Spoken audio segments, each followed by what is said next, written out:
No one talks about the lake that's quietly turning into a weapon. It used to be an ocean's whisper trapped in the desert, the Great Salt Lake. But now it's shrinking fast, exposing something buried beneath the surface that was never meant to see air. If it keeps drying at this rate, entire cities could feel the impact. Not decades from now, but within our lifetime. And what's hiding in that dust could poison more than just Utah. 17,000 years ago, when glaciers ruled the earth, the Great Basin of Utah was covered by an immense inland sea, Lake Bonneville. It stretched across 51,000 square kilometers, deeper than skyscrapers are tall. It was, in every sense, a forgotten ocean, home to waves that once touched mountains and winds that sang across an ancient shore. But as the Ice Age ended, the planet warmed. The massive lake began to shrink, its waters vanishing under a hotter sun. What remained was smaller, saltier, and humbler, the Great Salt Lake. It became the largest saline lake in the Western Hemisphere, a shimmering mirror in the middle of America's desert. Centuries later, when Mormon pioneers arrived in the 1840s, they believed this lake was divine, a symbol of heaven's endurance. They named their monastery Himmelpforte, the Gate of Heaven. And in a way, they were right. The Great Salt Lake was a gate between life and desolation, between survival and collapse. But today, that gate is closing. In 1987, the Great Salt Lake stretched wider than the U.S. state of Delaware. Over 3,300 square miles of glittering saltwater. But then the balance began to crumble. A century of expansion, of unchecked growth, and thirst without restraint began to take its toll. Utah's population exploded from 500,000 people in 1950 to nearly 3 million today. Each new lawn, each new farm, each glass of water stolen from the rivers that feed the lake, all contributed to its slow collapse. The Bear, Weber, and Jordan rivers once replenished it with snowmelt every spring. Now, over 2/3 of that lifeblood never makes it there. Diverted for agriculture, lawns, and sprawling suburbs, the water simply vanishes before it can reach the dying basin. By early 2023, scientists from Brigham Young University issued a dire warning.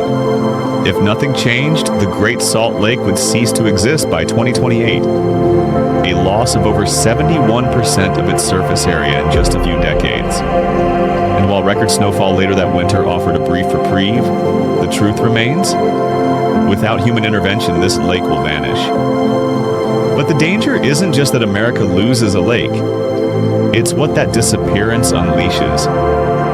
Beneath the lakebed lies a layer of poison: arsenic, mercury, copper, lead, trapped in the sediments for millennia. If the lake dries completely, the winds will carry that dust for hundreds of miles. Across Utah, across Nevada, across America. Every breath could carry a trace of death. Some scientists call it an environmental nuclear bomb. And they're not exaggerating.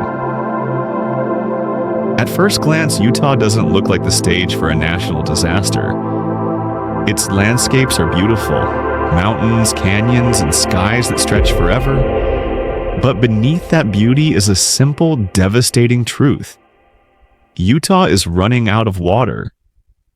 The state's entire civilization, its homes, industries, farms, and faith, depends on a fragile hydrological balance. And that balance is now shattered. Every year, more than 2.3 million acre-feet of water are pulled from the rivers that once fed the Great Salt Lake.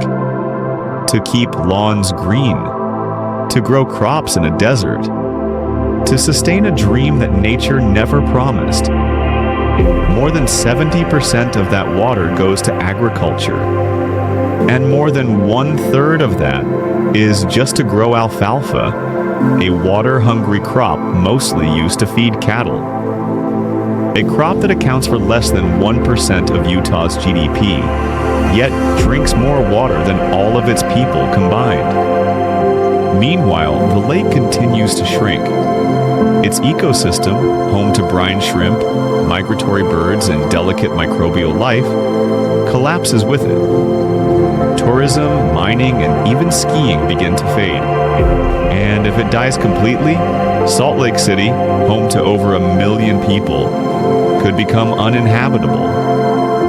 Dust storms filled with arsenic and salt will make the air itself a slow poison.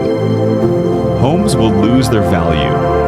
Children will lose their health, and the land once called the Gate of Heaven will become the mouth of hell. Before we go further, if you find stories like this important, subscribe. It's the only way we can keep these forgotten warnings alive. Because what's coming next affects every one of us. What's happening to the Great Salt Lake isn't just a tragedy. It's a reflection of how modern civilization treats every resource it touches. We drain what sustains us. We grow until growth becomes decay. And when the world gives us warnings, we call them someone else's problem. But the truth is haunting. Every empire has had its Great Salt Lake. A moment when abundance was mistaken for infinity, when growth blinded foresight. For the Romans, it was their soil. For the Mayans, their forests. For us, it may be our water. Climate change is accelerating the lake's death. Temperatures in northern Utah have risen over 4 degrees Fahrenheit since the early 1900s. Evaporation grows faster, snowpack grows thinner, and yet the lawns stay green and the alfalfa keeps growing. It's not just a lake drying up, it's a system collapsing under the weight of its own denial. Imagine this. You wake up one morning in Salt Lake City and the air outside is hazy. Not from wildfire, but from salt. The once blue horizon has turned gray-white, like dust from a distant explosion. Your throat burns, your lungs ache. The city is breathing in its own grave. As the winds sweep across the empty basin, they carry arsenic particles into the air.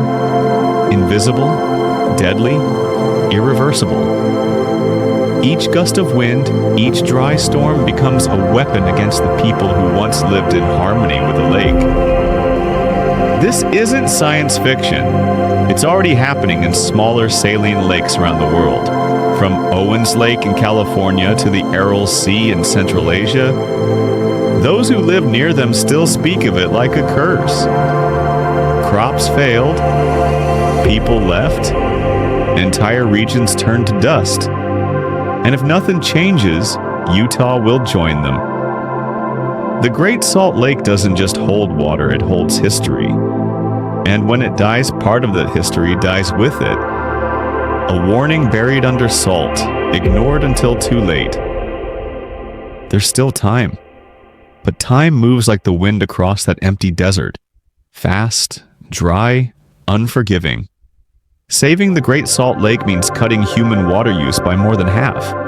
It means choosing restraint over expansion. It means saying no to endless lawns, to wasteful crops, to blind political comfort. And it means asking a harder question. Can modern civilization survive without consuming the very thing that keeps it alive? This lake has been here for thousands of years. It outlasted empires, but it may not outlast us. Because when the Great Salt Lake vanishes, it won't just leave behind salt and dust. It will leave behind a reflection of who we were, what we built, and what we chose to ignore. In the end, maybe the Great Salt Lake was never meant to destroy America. Maybe it was meant to warn it. If this story moved you, help us tell the next one. We're collecting donations in the form of a subscribe. Each one helps fund the next video. Another forgotten chapter, another vanishing world. Until then, remember this. The death of a lake is never just about water. It's about everything that depends on it, including us.